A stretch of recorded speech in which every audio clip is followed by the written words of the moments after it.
Yine düştüm aklıma, sen de her günüme aklımda. Eski günlerin hatırına, bir şans ver bu aşkıma. Yine bir sızı bak kalbim yanarken, yine bir şarkı çalıyor ülkeden. Sana anlatmak istediğimde susuyor inan ki cümleler. Hacı olub atmayan. Görüm səni ərsiz qal. Ərin getsin qohumlarla. Oğlanlar sizi də qız üzünə həsrət qalasınız. Qoca nənələrlə oturub durasınız inşallah. Tacı olub atmayan, balinası olub atmayan, bu səhifəyə takip atmayan, canlını paylaşmayan. Heç zat demirəm, tıklamayan. Necə qalmışam? Bir tacı tamamlaya bilmirəm. Mən 15 dənə tacı tamamlaya bilmirəm mən. Görsən sən.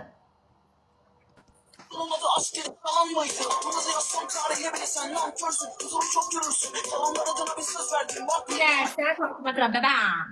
sen elin oldu. Sana baktım dünyam falan oldu. Hədiyyəsini batmayanlar, heç zat demirəm. Oğlanlar, xalaşqalarla oturub durasınız, ömür boyu qız üzrə həsrət qalasınız, bəxtiniz bağlansın. Qızlar, sizin də sevdiyiniz getsin, qohum alsın, nə bilim, anasının dediyi qızı alsın. İnşallah evdə qalasınız. Fira çox sağ ol. Heç zat demirəm. Takip atmayan, ekranı tıklamayan, canlını paylaşmayana da aiddir. Canlında olub belə baxıb hərəkət eləməyənə, lişdi baba bu canlını basıb çıxana da aiddir. Kimsə çıxdı və ona da aiddir. Ediyorum ayrılığı. Ben senden öncesine dönemiyorum. Elimi koluma bağlı. Yaxşı mahnı deyin qoyun da. Diyor önüme. Durduramıyorum. Olsun, olacaq. Bıraksın adana bana dar olur. Hiçbir şeye değişmezdim sen gittin. Tıklayanlar, hədiyyəsi olub atanlar, canlını paylaşanlar, takip atanlar, sizə elə bir həyatınız olacaq ki, özünüz şoka düşəcəksiniz. Günlərin bir günü manata atval verib dollardan oturub duracaqsınız. Maşınlarınızın, evlərinizin sayı hesab olmayacaq. İnan ha mənə, mənə inan. Mənə inan. Gör nə deyir. Səsim gəlir. Gör nə deyirəm. Hiçbir şeye değişmezdim sen gittin birisine yok oldun. Kendim ediyorum hep onu sorun. Şimdi kim öğreniyor senin sorunu farkında değilsin senden başka. Başa düşürəmsə mənim ata-batamın, ata-batasının, atasının, atasının, atasının, atasının, atasına nə elədi? Görəməyirəm, bəqəl biləylə bu da. Başa düşmürəm, Asım. Əsəbləşmə də yaraşır sənə. Başkasını yerine koymak ayrılık acısını nazik gibi kâr etmez.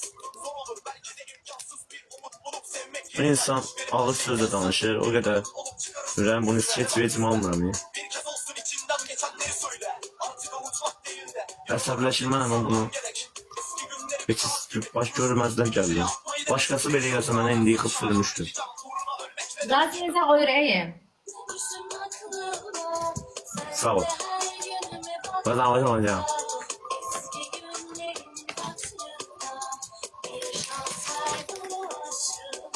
Mənim anamın atlamaq həsr elədiyim mahnı. Ödürəm. Jasmin ürəyim. Qoymayın uzaq. Mahnının adı nədir? Şans ver. Mahnının adı Mazi gibi xarab elədimdir. Ömrüvə girdim, çıxmadımdır. Bu nə mahnıdır la? O fikonu oradan da atacaq sizə. Görüşürüz, çok sağ ol, görüşürüz.